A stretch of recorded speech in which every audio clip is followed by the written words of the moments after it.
السلام علیکم ورحمۃ اللہ وبرکاتہ۔ ناظرین کرام، ان 4 برتنوں کو اپنے گھروں سے نکال دینا چاہیے۔ وہ 4 برتن کون کون سے ہیں؟ مفتی سلمان اظہری صاحب آج کی ویڈیو میں آپ کو بتائیں گے، ذرا غور سے یہ ویڈیو۔ یادیں جلدی جاتی نہیں ہیں، تو گمراہی کی یادیں نکالنا یہ بہت اہم کام ہے۔ مثال کے طور پر برسوں پہلے آپ کوئی غلط کام کر رہے تھے، اب چھوڑ کر کے توبہ کر کے آ چکے ہیں، تو اب یہاں سب سے بڑا کام یہ ہوتا ہے کہ اس کا دماغ میں خیال بھی نہ آئے، اس کے لیے ٹائم لگتا ہے۔ تو جب تک وہ پورا نہیں نکالو گے آپ ایمان کے کمال کے درجے کو نہیں پہنچو گے۔ آپ کو معلوم ہے حضور پاک صلی اللہ علیہ وسلم کے پاس ایک جماعت آئی، انہوں نے پوچھا کہ حضور ہمیں کچھ حکم دے دیں، ہم باہر سے آتے ہیں، بیچ میں ہمارے اور آپ کے ایک دوسرا دشمن قبیلہ ہے، ہم آ نہیں سکتے ہر بار، بس وہ 4 مہینے ہیں جس میں جنگ حرام ہے، اس میں ہم آتے ہیں آپ کے پاس۔ تو حضور نے ان کو حکم دیا 4 چیزوں کا، نماز کا، روزے کا، مال غنیمت کا، اور جہاد فی سبیل اللہ کا، اور ایک حدیث میں حج کا۔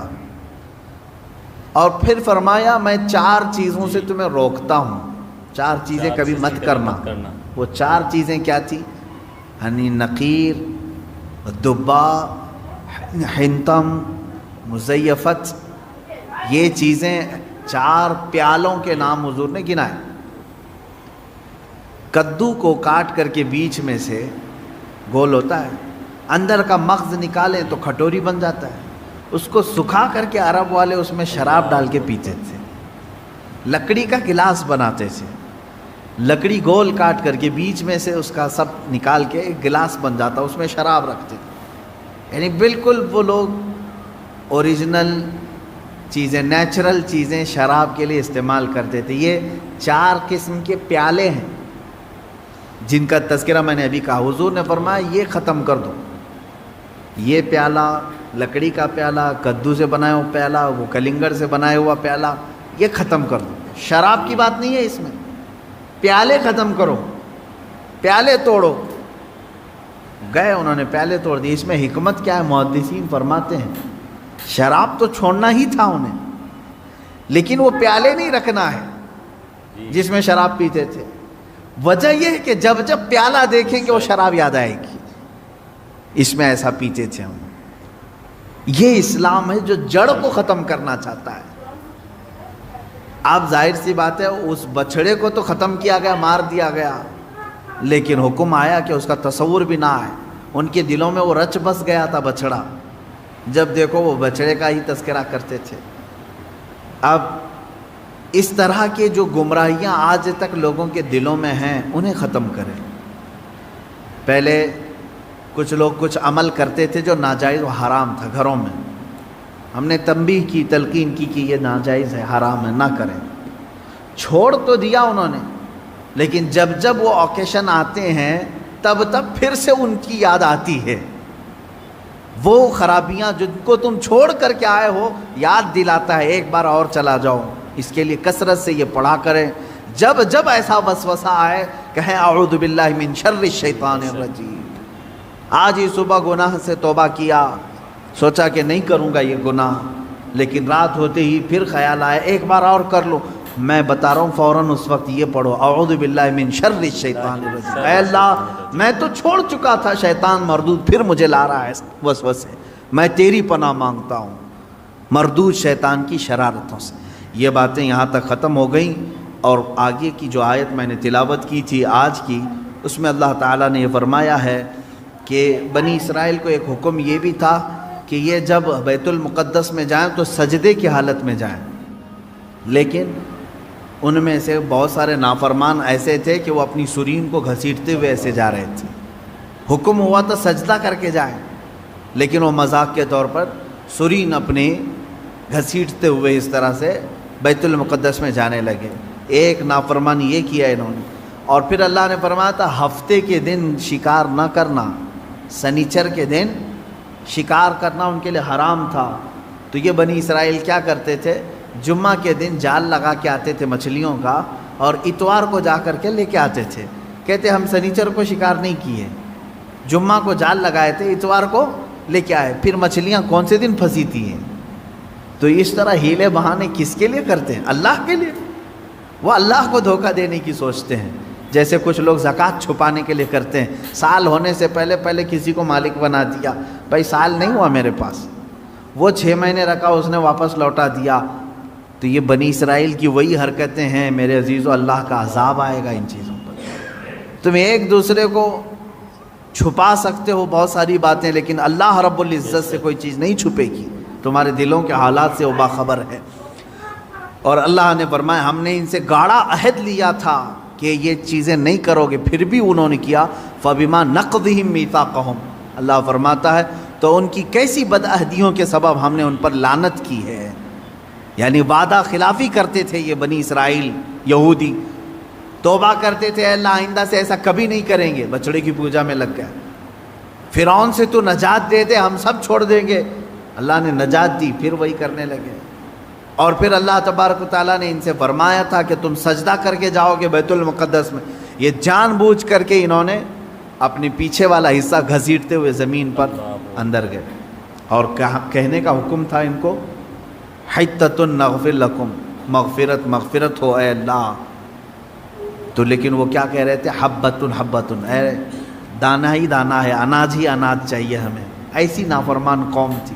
اللہ فرما رہا ہے تسبیح بولو مغفرت, اور وہ کہہ رہے ہیں گیہوں جوار, یعنی دانوں کے نام لے کر کے کہہ رہے تھے کہ یہ ملے ہم کو, فلاں ملے. تو یہ نافرمانیوں کے سبب اللہ تعالیٰ فرماتا ہے ہم نے ان پر عذاب نازل کیا, ان پر لعنت کی, اس لیے کہ وہ آیات الہی کے منکر ہوئے ہیں, اللہ کی آیتوں کے منکر ہوئے. یہاں سے بات, اور پھر اللہ تعالیٰ فرماتا ہے وَبِكُفْرِهِمْ وَقَوْلِهِمْ عَلَى مَرْيَمَ بُهْتَانًا عَظِيمًا, اور اس لیے بھی اللہ نے ان پر لعنت کی کہ انہوں نے کفر کیا اور مریم پر بڑا بہتان باندھا. یہ یہودی ہی تھے جو حضرت بی بی مریم پر تہمت لگاتے تھے کہ عورت ناپاک ہے, بغیر شوہر کے اس کو بچہ کیسے ہوا, اس نے غلط کاری کی ہے, بدکاری کی ہے, معاذ اللہ رب العالمین. 1000 تہمتیں سیدہ بی بی مریم سلام اللہ علیہا. وہ عفت معاب تھیں, طاہرہ تھیں, زاہدہ تھیں, عابدہ تھیں, بطول تھیں, جن کو کسی بشر نے چھوا نہیں. ان پر ان یہودیوں نے تہمتوں کی بوچھار لگائی. اس پر اللہ تعالیٰ فرماتا ہے کہ ہم نے ان پر لعنت کی ہے. اب یہاں سے پھر میرا ٹاپک چلے گا کہ یہودی لعنت شدہ قوم کیوں ہے, کیونکہ آج مجھے بتانا ہوگا کہ آج بھی یہود پوری دنیا میں اپنے پنجے گاڑنے کے لیے کس کی ناک میں دم نہیں کیا ہوا ہے. سارا کا سارا یہ جو کھیل دیکھ رہے ہیں آج دنیا میں اتھل پتھل ہو رہی ہے, یہ چند شرپسند یہودیوں کی وجہ سے. مجھے کہتے ہیں کچھ لوگ اینٹی جیوز ہیں, آپ سارے یہودیوں کے اینٹی تھوڑی نہ ہیں. جو ایمان والے تھے ہم ان کے مخالف نہیں ہیں, جو اللہ کو ایک مانتے ہیں, انبیاء پر ایمان لاتے ہیں, وہ اچھے یہودی تھے پہلے زمانے میں. ہم تو تمہارے کرتوت کے مخالف ہیں, ہم تمہارے تمام یہ مظالم کے خلاف بولتے ہیں جو تم آج پوری دنیا پر ڈھائے ہوئے ہو. انہوں نے خفیہ تنظیمیں بنا کر رکھی ہیں, یہ عیسائیوں کو بھی برباد کرنا چاہتے ہیں, مسلمانوں کو بھی. ان کا صرف اور صرف نظام ایک ہی ہے کہ دنیا بنی ہے تو صرف یہودیوں کے لیے بنی ہے, راج ہوگا تو صرف یہودیوں کا ہوگا, باقی ساری انسانیت غلام ہوگی. اس پر میں انشاءاللہ آگے گفتگو کروں گا. یہاں سے آیتیں یہی چل رہی ہیں. اللہ فرما رہا ہے ان پر ہم نے لعنت کیوں کی, ان پر ہم نے لعنت کیوں کی. ان کی کئی وجوہات اللہ نے بیان کی. یہ ہمیشہ وعدہ خلافی کرتے ہیں, وعدہ توڑتے ہیں. اب اندازہ کرو یہودی جو اللہ سے کیا ہوا وعدہ توڑ سکتے ہیں تو تمہارے سے کیا ہوا وعدہ کیسے نہیں توڑیں گے؟ یہ تو پل بھر میں توڑیں گے. اور اللہ سے ایسے وقت میں وعدہ کرتے تھے جب آسمان اتار کے ان کے سروں پر رکھ دیا گیا, وعدہ کیا آئندہ سے کبھی نہیں کریں گے. انہیں معلوم ہے اللہ کی طاقت کیا ہے, اس کے باوجود وہ اللہ کا وعدہ توڑتے تھے. اب اللہ کا وعدہ توڑنے والی قوم کیا تمہارے بھروسے کے قابل ہوگی؟ تم بھروسہ کرو گے؟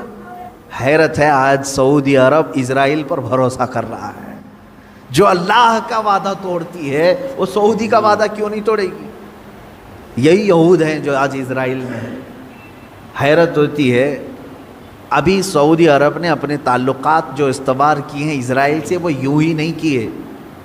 اس کی وجہ ہے, میں نے اس سے قبل شاید کسی محفل میں آپ سے کہا تھا, سعودی عرب کو خطرہ ایسا لگنے لگا خطے میں کہ اب ہمارے دشمن بڑھ رہے ہیں، کیونکہ ترکی اب ببانگ دہل بولنا شروع کر چکا ہے، ترکی اپنی طاقت میں بہت آگے بڑھ رہا ہے، ترکی اپنا الگ الائنس بنا رہا ہے، کیونکہ سعودی عرب کا وہ IC ہمیشہ پہلے سے ہے، ایک آرگنائزیشن ہے اسلامک کنٹریز کا، ترکی اس میں سے الگ ہو کر، پاکستان اس میں سے الگ ہو کر، ایران الگ ہو کر، چائنا کو بھی یہ لوگ شامل کر کے، رشیا کو بھی شامل کر کے، قطر کو بھی لے کر یہ اپنا الائنس بنانے لگ گئے۔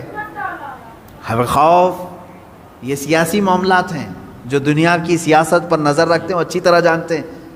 اب سعودی کو خطرہ ایران سے ہوا، خطرہ ترکی سے ہوا، تو گود میں جا کر بیٹھا اسرائیل کے، کیا آپ ہمارے مائی باپا ہو، آپ ہماری حفاظت کر لینا۔ اسرائیل نے ہاتھ رکھ دیا سعودی کو، تو میرا بچہ ہے، اگرچہ ناجائز ہے، ہم تو تیری پرورش کریں گے، ہم تیرے بیک سپورٹ رہیں گے۔ بس اتنی سی بات ہے کہ اسرائیل کا سپورٹ سعودی کو ملا اور UAE کو ملا، دبئی کی عمارتیں ہل رہی ہیں، کس بات پر؟ خوف سے۔ ہم نے تو آسمان چھوتی ہوئی عمارتیں بنائی، سیکورٹی تو نہیں ہے۔ جب آس پاس کے دشمن ملک، یعنی ملک دشمن ہو جائیں گے تو خطرہ ان کی بلڈنگوں پر بھی ہے، ہمیشہ لہرا رہی ہیں خوف سے، تو ظاہر سی بات ہے ایک کسی ایسے کا ہاتھ ان کو چاہیے، لیکن انہوں نے کس کا ہاتھ پکڑا؟ اسرائیل کا ہاتھ پکڑا۔ یہ ہے اصل وجہ، ان کو اپنا خود کا علاقہ محفوظ کرنے کے لیے اسرائیل کا سہارا لینا پڑا۔ لیکن یہ وہ قوم ہے جو اسلام کا نام لیتی ہے، کاش یہ قرآن پڑھے ہوتے تو میں سمجھتا ہوں ذرا برابر ان کے دل میں ایمان ہوتا تو کبھی ایسی قوم پر بھروسہ نہیں کرتے جس قوم پر اللہ نے ہر نماز میں، ہر رکعت میں لعنت کرنے کا حکم دیا ہے، غیر المغضوب علیہم ولا الضالین۔ سورہ فاتحہ میں ہم کہتے ہیں اے اللہ ہم کو یہودیوں کے راستے پر نہ چلا، وہ مغضوب ہیں۔ مغضوب کا مطلب اللہ کا غضب ہے ان کے اوپر۔ جس قوم پر اللہ کا غضب ہے ان سے ہاتھ ملانا کہاں کا اسلام ہے؟ ہاں تمہارے سیاسی معاملات کے لیے ہاتھ ملاؤ، چوم لو، تم کو جو بوسے دینا وہ بوسے دے لو، تمہارے معاملات الگ ہیں، لیکن میرے عزیزو اس طرح راستے ہموار کر لینا کہ تو میرا بھائی میں تیرا بھائی، آگ اور پانی ایک ہو نہیں سکتے۔ دیکھنا ایک وقت آئے گا، ہو سکتا ہے میری زبان بند کر دیں، لیکن میرے عزیزو جو کہہ رہا ہوں قرآن کی بات کہہ رہا ہوں، جو قوم عہد شکنی کرتی ہے، وعدہ خلافی کرنے میں مشہور ہے، اللہ نے قرآن میں فرمایا وہ اس سعودی کا وعدہ کب تک پورا کرے گی؟ دیکھو آپ انتظار کرو، ان کے اوپر جو ہاتھ رکھا ہے یہ کب تک رہے گا؟ جب تک اس کا خود کا مفاد رہے گا اس وقت تک اس کا ہاتھ رہے گا، اور جہاں ان کا مفاد ختم ہوا ان سعودیوں کو بندروں کی طرح نچائیں گے اور جیلوں میں ڈالیں گے۔ اس خطے پر وہ خود قابض ہوں گے، کیونکہ ان کا خود کا خواب ہے کہ ہم کو گریٹر اسرائیل بنانا ہے جو مدینے تک جائے گا۔ اسرائیل اتنا بڑا بنے گا کہ شام بھی اس میں آئے گا، جارڈن بھی اس میں آئے گا، اور پھر عراق کا کچھ حصہ آئے گا، مصر کا کچھ حصہ آئے گا، اور مدینے تک آئے گا۔ سعودی عرب اتنا بڑا ایک اسرائیل بنانے کا خواب ہے۔ آپ میپ دیکھ لیں گریٹر اسرائیل کا، اس میپ کے پر وہ کام کر رہے ہیں، محنت کر رہے ہیں، اور سعودی عرب یہ سوچ رہا ہے کہ ہماری یہ سیکورٹی کے لیے ہمارے تک آ رہے ہیں، چند دنوں کے بعد تمہاری کرسیاں ہل جائیں گی، اور اللہ رب العزت ہلائے گا، کیوں نہیں؟ اس لیے کہ پوری امت مسلمہ کے ساتھ تم نے دھوکہ کیا ہے۔